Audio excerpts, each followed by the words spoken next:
New South Wales alcohol laws could be loosened to allow drinking in public places, such as in parks and on beaches. Now, currently, alcohol can't be consumed on public footpaths or on roads, and local councils are able to declare alcohol-free zones in parks and beaches. But Upper House MP John Ruddock has introduced a private member's bill to overturn the bans, and New South Wales Premier Chris Minns, well, he likes the idea.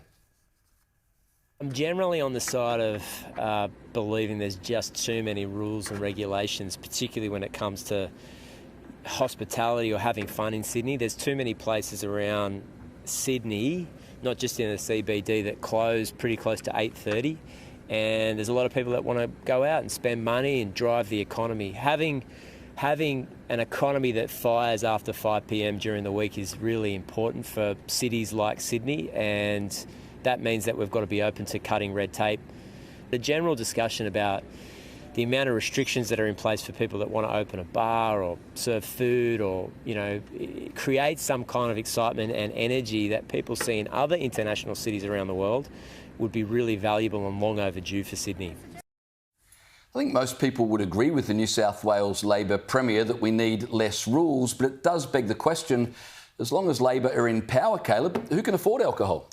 Well, it's quite federally anyway. That is true, because as of August the 1st, the excise has gone up again. And by the way, the alcohol excise, like the tobacco excise, goes up every 6 months, and a bit like compound interest when you put money in the bank, it just gets worse and worse and worse because it's tied to CPI. So it goes up, whatever CPI is every 6 months. And of course, over the last couple of years, that's been really bad. You can barely get a bottle of spirits for less than $50 these days. You go and buy a bottle of Bundaberg rum, and 63% of the cost of that is tax. It is outrageous how we are taxed in this country.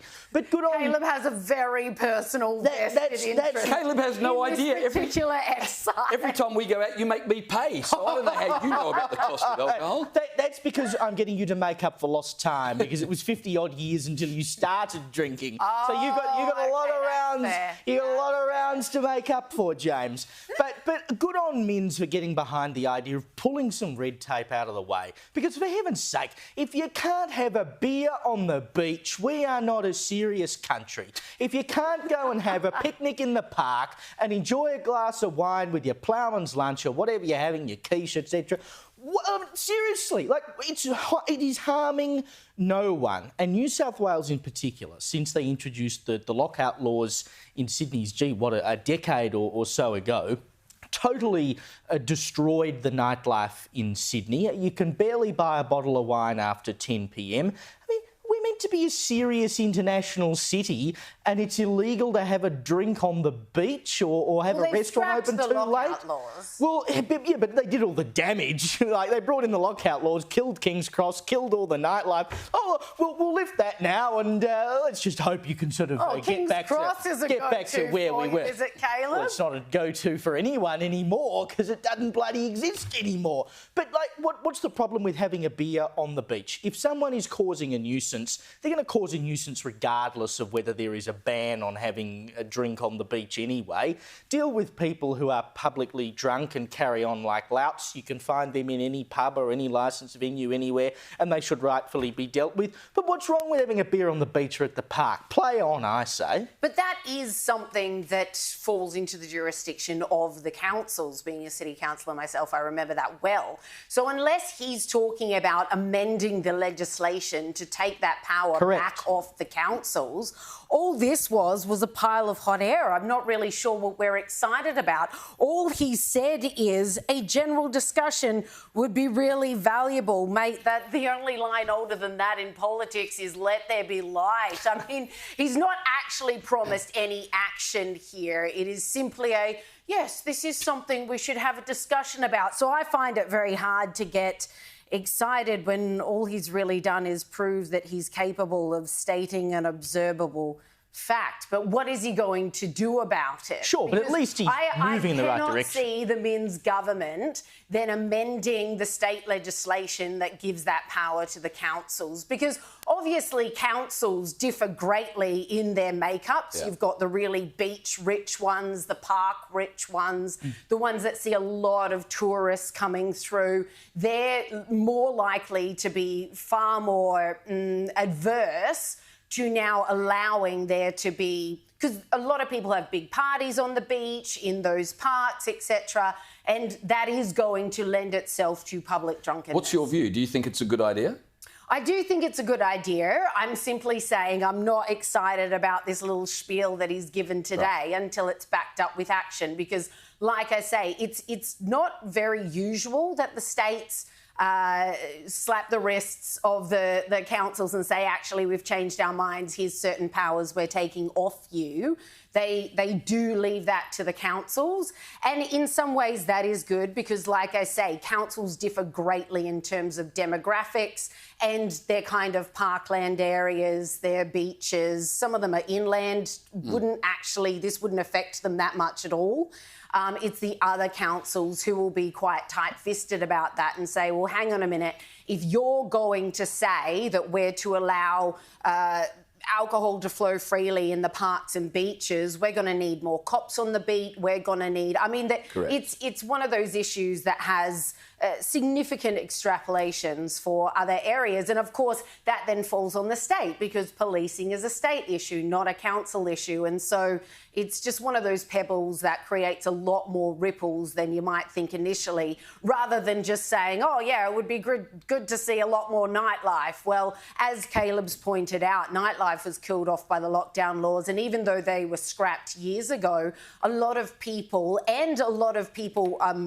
running whether it's their pubs or bars or clubs, still act like those are in place. It's almost like most people in New South Wales don't know that they have been scrapped. And so all the people who are bar owners and the like just still do the same because people aren't hanging around as late as they used to because it's been years since they've thought that that's even legal and I'm not going to get a drink after 12. Let me play devil's advocate on this, right? So I don't buy the idea that we're an international city, you know, they do it in Europe and who cares what they do in Europe? We're our own country, we do what we want. So I dismiss that argument.